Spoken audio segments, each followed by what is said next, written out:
Ante la situación que vivimos como humanidad, estamos muy tentados a contentarnos con opinar, criticar o simplemente evadir la realidad y mostrarnos indiferentes ante el dolor, la pobreza, la guerra, la injusticia, el terror, etc. Pero imagina solo por un momento que eres tú quien tiene la posibilidad de intervenir para resolver muchos de esos problemas.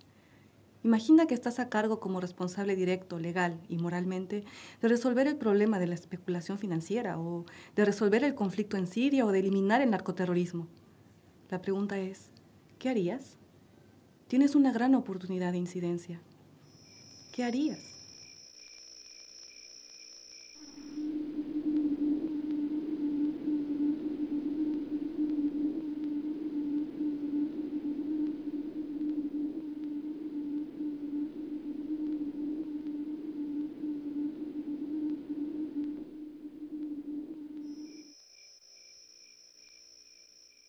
Cualquier individuo que quiera entender qué es lo que realmente está pasando en el mundo y saber si es posible solucionar los problemas más importantes que aquejan a la humanidad, no tardaría mucho en darse cuenta que las noticias que se presentan en la prensa como hechos aislados en realidad no lo son.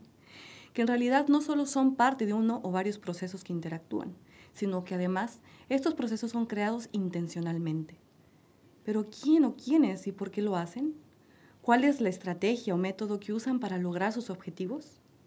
¿Es posible hacerles frente? Se trata de una pelea entre dos visiones irreconciliables. Una que reconoce y lucha por potencializar la naturaleza innata que el hombre tiene para descubrir gracias a lo que algunos denominan chispa creativa. Y otra que es consciente de esa naturaleza, pero que no busca desarrollarla, sino destrozarla para manipular al ser humano a través de sus más bajas pasiones y convertirlo en el peón más de un imperio. La situación económica, política, social y cultural de hoy es el resultado de la batalla que se sigue librando entre estas dos visiones. Actualmente, la segunda visión se encarna en un imperio financiero internacional que tiene su principal centro de operaciones en la City de Londres y su mano derecha en Wall Street. Aunque la mayoría de los medios masivos de comunicación trata con mucho respeto al imperio británico, la realidad es que su poderío se les va de las manos cada vez con más facilidad. La población ya no se deja engañar por sus discursos que siguen alabando al libre comercio y a la especulación financiera que durante décadas le permitieron saquear y destruir el bienestar que los países habían alcanzado en mayor o menor grado. Los ejemplos que eran utilizados para mostrar la supuesta grandeza del modelo de libre comercio ahora son el ejemplo de su fracaso, como el caso de la Unión Europea, Gran Bretaña y Estados Unidos. El caso de Grecia es quizá el más dramático al sucumbir ante organismos supranacionales que siguen demandando más recortes al sistema de seguridad social. Grecia pasó de ser cuna del humanismo y de las ideas que hicieron posible el nacimiento de las repúblicas soberanas con líderes como Sócrates y Platón a ser la tumba de la soberanía y de los derechos de los ciudadanos. De hecho, la coalición del gobierno griego acaba de aprobar las denominadas medidas prioritarias, una enmienda que entrega más derechos soberanos a la Troika a cambio de rescatar más banqueros, sin importar cuánta gente pueda morir como consecuencia. La especulación financiera destruyó y sigue destruyendo los sistemas bancarios de la mayoría de las naciones. Y ahora hay una crisis mundial hiperinflacionaria que puede estallar en cualquier momento.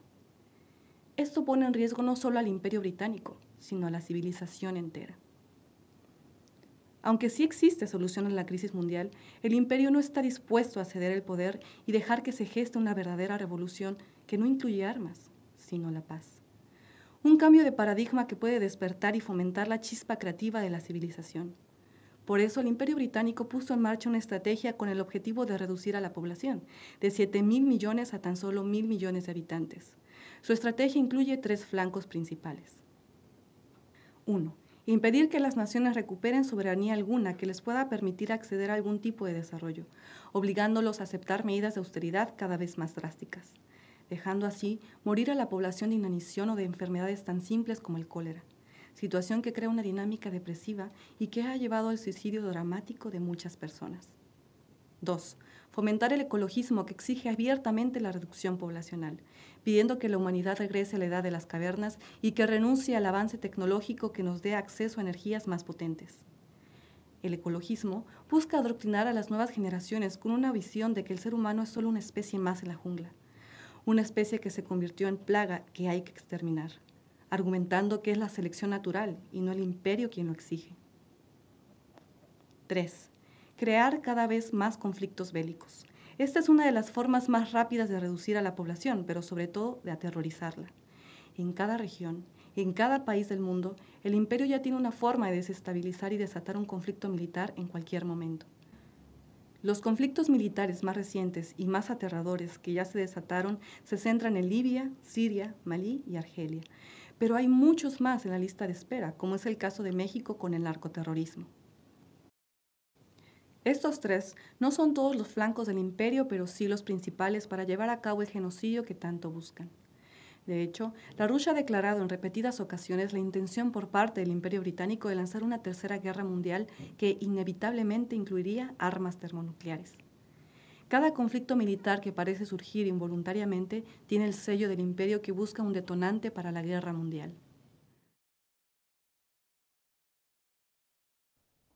Now, what you're seeing, therefore, you see an operation of creating chaos.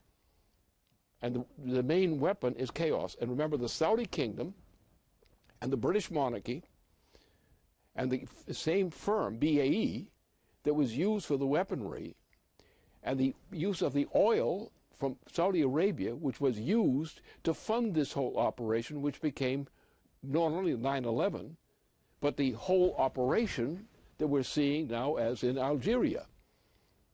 The personnel, everything is essentially the same pattern. And the problem is that we have a population in which people do not believe that they can forecast the future. They believe that it only happens to them, that there's not a willful factor in this process. There is a willful factor. The creation of this system, this threat of thermonuclear warfare, the way it's being organized now,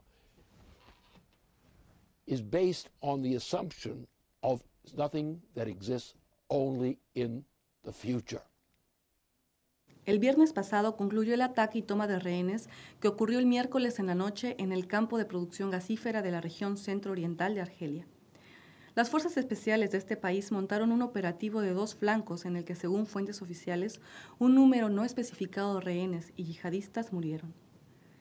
LaRouche ya había advertido que el ataque al consulado estadounidense en Benghazi el año pasado no era más que el principio del 11 de septiembre, segunda parte, que se iba a extender pronto por todo el planeta y abarcaría a otras regiones. Esto es precisamente lo que representa la crisis actual en Argelia y Malí. Todo el norte de África está cayendo rápidamente en el caos y existe un peligro muy real de que el terrorismo controlado por los británicos se active en Francia, Alemania, Italia, España y otras naciones del continente europeo e involucrados en operaciones militares en Malí. La televisora Al-Manar de Líbano, citando un boletín informativo con sede en París, dio a conocer que la inteligencia saudí, bajo la dirección del príncipe Bandar, quien fue uno de los principales organizadores del primer ataque del 11 de septiembre de 2001, está reuniendo a las milicias que combaten contra el gobierno sirio bajo la organización encubierta del Frente Al-Nusra, nombre que adoptó Al-Qaeda en Siria. El informe dice que el príncipe Bandar está organizando a estos terroristas por medio de Jordania y el Líbano. Gracias al financiamiento dado por el Departamento General de Inteligencia y el respaldo de la inteligencia saudí en el Líbano, Al-Nusra pudo rápidamente armar a sus fuerzas y atacar y causarle grave daño al régimen sirio utilizando su especialidad en explosivos, como lo hizo en Irak. El príncipe Bandar, compañero de crímenes de Tony Blair, fue nombrado jefe de inteligencia saudí el 9 de julio del año pasado, en el momento más explosivo de la crisis en Siria, no solo para reforzar el envío de armamentos a terroristas que pelean contra el régimen sirio de Bashar al-Assad, sino también para poner en Líbano, en la frontera con Siria, un gobierno controlado por los saudíes y adverso a Assad. Su objetivo es meter más armas y terroristas en Siria. Ya en otras ocasiones hemos desarrollado a detalle la mano británica detrás del conflicto en Siria y su papel para detonar un conflicto entre China, Rusia y Estados Unidos y la OTAN. Cada vez queda más claro que este conflicto no es una pelea de Estados Unidos contra el terrorismo, ni una pelea de los ciudadanos sirios que buscan una verdadera revolución, y tampoco es, como muchos argumentan, un conflicto religioso entre cristianos, musulmanes y judíos. La madre Agnes Mariam Delacroix Hizo un recorrido internacional para advertir al mundo sobre las mentiras que los medios de comunicación internacionales están informando sobre la situación en Siria, y ella ha jugado un papel fundamental en aclarar la situación que vive el pueblo sirio, responsabilizando a Gran Bretaña y a Estados Unidos por sus intervenciones en el conflicto.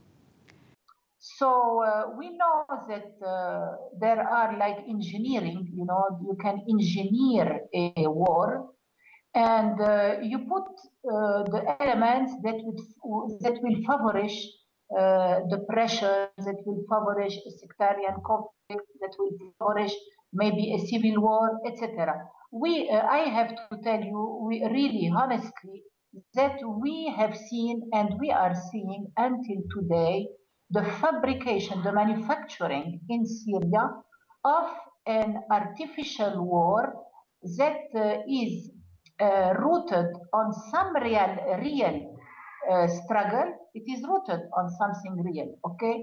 But if it would have been left alone, it would never, ever give birth to such horrors, okay? And that's why I say that the Syrian people is abducted by unnamed powers that are electing him to destruction, to chaos, to voidness, to completely deprive him of any stability, of any peace, under the coverage, under the title of a legitimate revolution. También denuncia a quienes están involucrados en el conflicto desde el extranjero. They are Al-Qaeda members.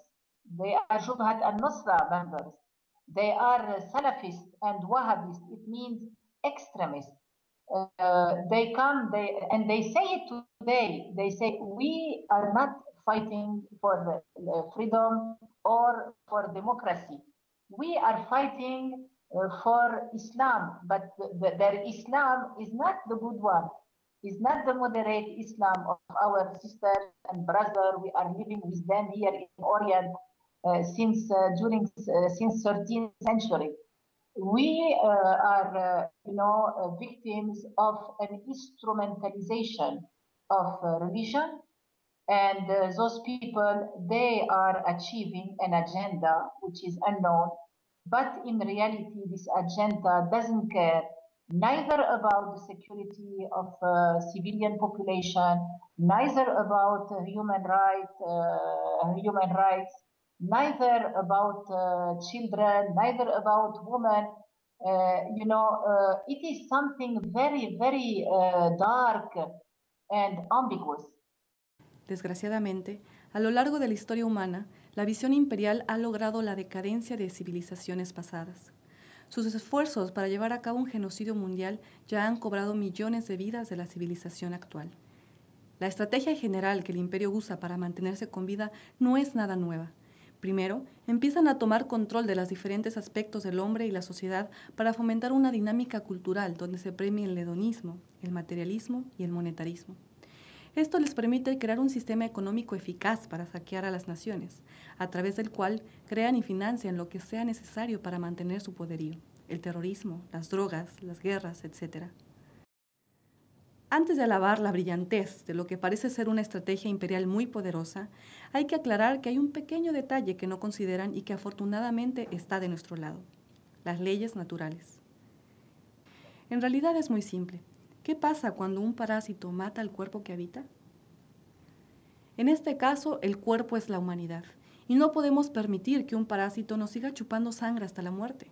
Necesitamos liberarnos de sus garras lo antes posible, para lo cual hay que diseñar una estrategia de combate para destruir el medio que les permite llevar a cabo su política de genocidio. La ley Glass-Steagall es el primer golpe al corazón del enemigo, que lo incapacita para seguir teniendo control político y económico en el mundo. El separar la banca comercial de la banca de inversión equivale a quitarnos de encima el parásito financiero que se alimenta de la sangre de víctimas del terrorismo y el narcotráfico del mundo entero.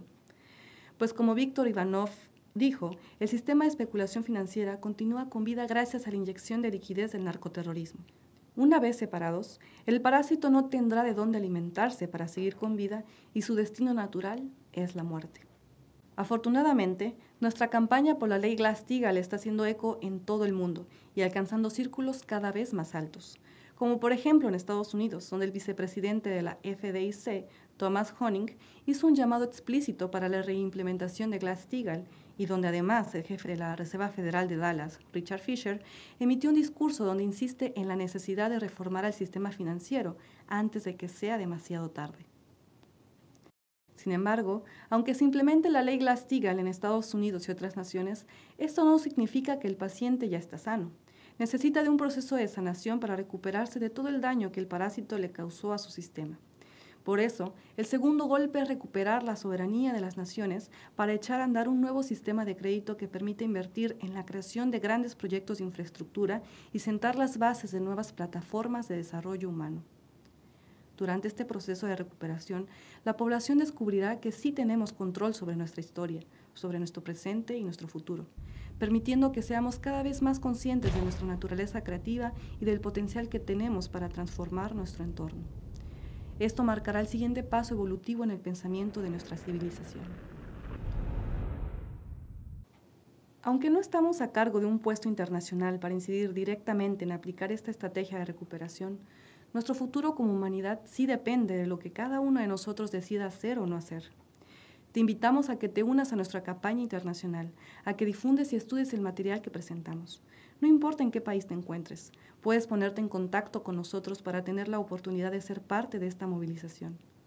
Un mundo nuevo nos espera.